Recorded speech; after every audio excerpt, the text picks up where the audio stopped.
नमस्कार दोस्तों, आज है 8 अक्टूबर 2025 और आज की न्यूज से जितने भी इम्पोर्टेंट करंट अफेयर क्वेश्चंस बनेंगे सभी को विस्तार से चर्चा करेंगे। तो दोस्तों, आपसे गुजारिश है कि वीडियो को अंत तक देखें और इस सेशन का लाभ उठाएं। तो चलिए दोस्तों, बढ़ते हैं अपने पहले क्वेश्चन की तरफ। आज का पहला क्वेश्चन है, विश्व बैंक ने वित्त वर्ष 2026 के लिए भारत की आर्थिक वृद्धि दर जीडीपी ग्रोथ रेट का अनुमान कितना प्रतिशत किया है? इसका सही आंसर होगा ऑप्शन सी 6.5। विश्व बैंक ने हाल ही में जारी अपनी नवीनतम रिपोर्ट में वित्त वर्ष 2026 के लिए भारत की जीडीपी वृद्धि दर का अनुमान 6.5 किया है, जबकि यह अनुमान पहले 6.3 था। पिछले वर्ष इन्होंने 6.3 रखा था।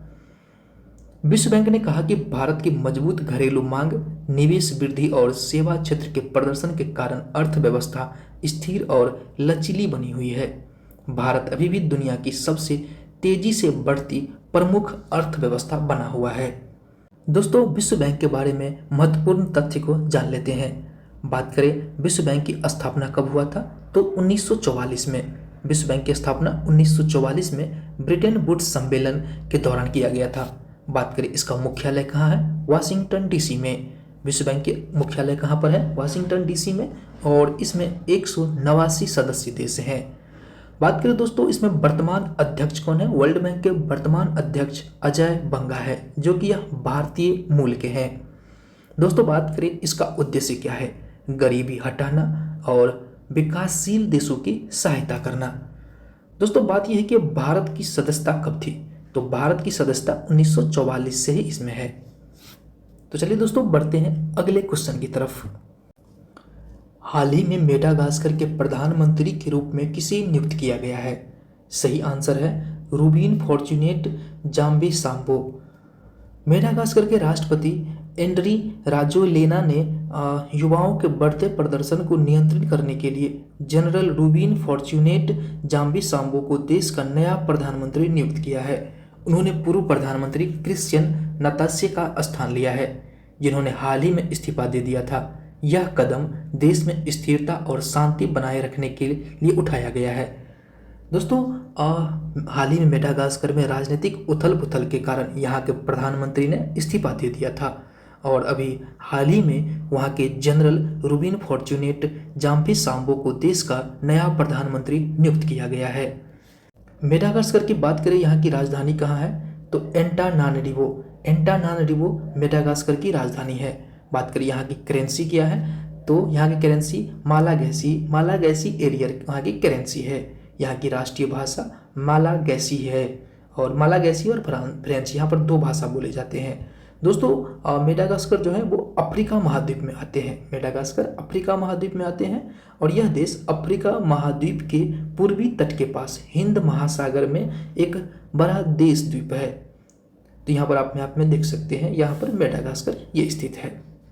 बात करें दोस्तों, मेडागास्कर विश्व का चौथा सबसे बड़ा द्वीप है। मेडागास्कर विश्व का सबसे चौथा बड़ा द्वीप है। यह अपने अद्वितीय जैव विविधता के लिए प्रसिद्ध है। यहाँ की लगभग 90% प्रजातियां पृथ्वी के किसी और हिस्से में नहीं पाई जाती है। यह देश लिमूर जैसे दुर्लभ जीवों के लिए प्रसिद्ध है। मेडागास्कर को रेड आइसलैंड भी कहा जाता है, क्योंकि यहाँ की मिट्टी जो है लाल रंग की होती है। यहाँ बायोबाब नामक विशाल वृक्ष पाए जाते हैं, जिन्हें जीवन का वृक्ष कहा जाता है। चलिए दोस्तों, बढ़ते हैं अगले क्वेश्चन की तरफ। ये क्वेश्चन वेरी वेरी इंपॉर्टेंट है। भौतिकी के लिए 2025 का नोबेल पुरस्कार किन वैज्ञानिकों को दिया गया है? इसका सही आंसर होगा option B John Clarke, Mitchell S देबोरेट और जॉन एम मार्टिनियस को। दोस्तों, 2025 के लिए भौतिकी का नोबेल पुरस्कार जॉन क्लार्क, मिचेल एच देबोरेट और जॉन एम मार्टिनेस को संयुक्त रूप से प्रदान किया गया है। इनको यह पुरस्कार इलेक्ट्रिक सर्किट में माइक्रोस्कोपिक क्वांटम मैकेनिकल और टनलिंग और एनर्जी क्वांटेशन की खोज के लिए दिया गया है। यह कार्य क्वांटम फिजिक्स और सुपर कंडक्टिंग सर्किट के क्षेत्र में एक महत्वपूर्ण प्रगति है, जिसने क्वांटम कंप्यूटर की नींव को मजबूत किया है।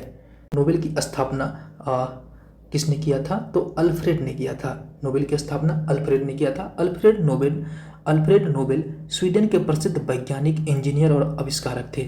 उन्होंने डायनामाइट की आविष्कार किया था। 1896 में उनकी मृत्यु के बाद उन्होंने अपनी संपत्ति की एक बड़ी राशि नोबेल फाउंडेशन को दान कर दी, ताकि हर वर्ष उन लोगों को पुरस्कार दिया जा सके जो मानव की भलाई के लिए काम करें। बात करें दोस्तों, यह किन किन क्षेत्रों में दिया जाता है? भौतिकी, रसायन, चिकित्सा, साहित्य, शांति और अर्थशास्त्र के क्षेत्र में। पहले यह दिया जाता था 5 क्षेत्रों में, फिर 1968 में अर्थशास्त्र में जोड़ा गया। दोस्तों बात करें यहाँ पर जो शांति का पुरस्कार है, शांति का पुरस्कार ओस्लो में दिया जाता है, जबकि बाकी के 5 जो है वह स्वीडन में दिया जाता है। दोस्तों बात करें भारत के बारे में, भारत से रिलेटेड नोबेल पुरस्कार किन किन को मिला है? तो भारत के लिए सबसे पहले रविंद्रनाथ टैगोर को 1913 में दिया गया था, इनके साहित्य गीतांजलि के लिए। सीवी रमन को भौतिकी के लिए 1930 में, हरगोविंद खुराना को 1968 में मेडिसिन के लिए, मदर टेरेसा को शांति के लिए 1989 में दिया गया था, अमर्त्य सेन को अर्थशास्त्र के लिए 1998 में, और आखिरी बार जिसे मिला है कैलाश सत्यार्थी को शांति के लिए 2014 में। तो यह था महत्वपूर्ण जानकारी नोबेल के बारे में। चलिए बढ़ते हैं अगले क्वेश्चन की तरफ। मेरा हो चोंगवा पर्व किस राज्य में मनाया जाता है? सही आंसर है ऑप्शन बी, मणिपुर। मणिपुर में मेरा हो चोंगवा पर्व मनाया जाता है। मेरा हो चोंगवा पर्व मणिपुर में राज्य में मनाया जाता है। यह पर्व पहाड़ी और घाटी के बीच एकता और भाईचारे का प्रतीक है। आयोजन मुख्य रूप से इम्फाल स्थित मणिपुर रॉयल पैलेस में किया जाता है। पर्व के दौरान राज्य के विभिन्न जनजातियों गांवों के मुखिया शामिल होते हैं। दोस्तों बात करें मणिपुर के बारे में, तो मणिपुर का जो राजधानी है कहाँ पर है? इम्फाल। मणिपुर की राजधानी कहाँ पर है? इम्फाल में है।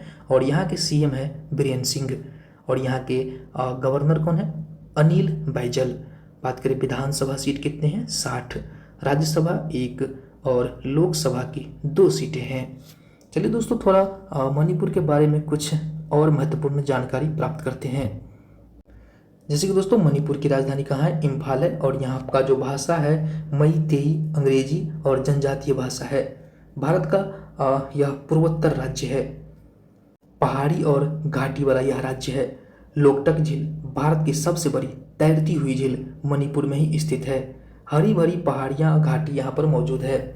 बात करें दोस्तों मणिपुर का शास्त्रीय नृत्य क्या है, तो यहाँ का जो शास्त्रीय नृत्य है मणिपुरी नृत्य है। बात करें यहाँ का त्यौहार मेरा हो चोंगवा, जो कि पहाड़ी और घाटी के बीच एकता का प्रतीक होता है। लोसार जो है यहाँ का जनजातीय उत्सव है। बात करें दोस्तों इसे जो है ज्वेल ऑफ द ईस्ट कहा जाता है। मणिपुर को ज्वेल ऑफ द ईस्ट कहा जाता है। मदरसा बोर्ड को समाप्त करने वाला पहला राज्य कौन बन गया है? इसका सही आंसर होगा ऑप्शन बी, उत्तराखंड। उत्तराखंड मदरसा बोर्ड को समाप्त करने वाला पहला राज्य बन गया है। उत्तराखंड के राज्यपाल जनरल गुरमीत सिंह ने उत्तराखंड अल्पसंख्यक शिक्षा विधेयक को मंजूरी दे दिया है। इसका उद्देश्य है मदरसा बोर्ड समापन, अल्पसंख्यक शिक्षा संस्थानों को मुख्य धारा की शिक्षा प्रणाली से जोड़ना। यह उत्तराखंड का पहला राज्य बन गया है जो अल्पसंख्यक संस्थानों को राष्ट्रीय शिक्षा ढांचे से जोड़ने का कदम उठा रहा है। चलिए दोस्तों बढ़ते हैं अगले क्वेश्चन की तरफ। भारत एआई इम्पैक्ट समिट 2026 का लोगो किसके डिजाइन प्रतियोगिता के माध्यम से चुना गया है? दोस्तों इसका जो सही आंसर होगा option B, MyGov platform. MyGov platform के माध्यम से भारत एआई इम्पैक्ट समिट 2026 का लोगो डिजाइन करवाया है। इसके लिए एक प्रतियोगिता करवाया गया था और इस प्रतियोगिता का नाम रखा गया था माईगॉव प्लेटफॉर्म। दोस्तों यह जो समिट है भारत एआई इम्पैक्ट समिट, यह होगा 2026 में। अभी इसका डेट स्थित नहीं है, लेकिन लग रहा है जो यह दिल्ली में आयोजित किया जाएगा। इसका लक्ष्य है नैतिकता, विरासत और आधुनिक एआई विजन एकजुट करना।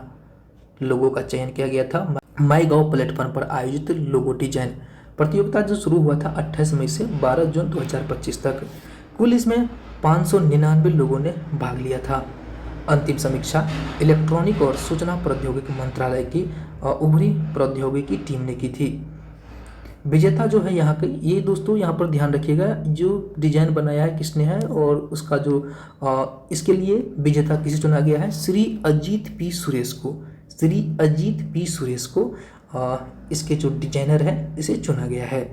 यह प्रतियोगिता जन भागीदारी और नवाचार को प्रोत्साहित करती है, साथ ही एआई भारत की सांस्कृतिक विरासत को भी जोड़ती है। तो दोस्तों यह था हमारा आज का आखिरी क्वेश्चन। दोस्तों यह वीडियो आप लोगों को कैसा लगा हमें कमेंट करके ज़रूर बताएं। अगर आपने चैनल को सब्सक्राइब नहीं किया है तो सब्सक्राइब करिए और लाइक ज़रूर करें। धन्यवाद। मिलते हैं अगले वीडियो में।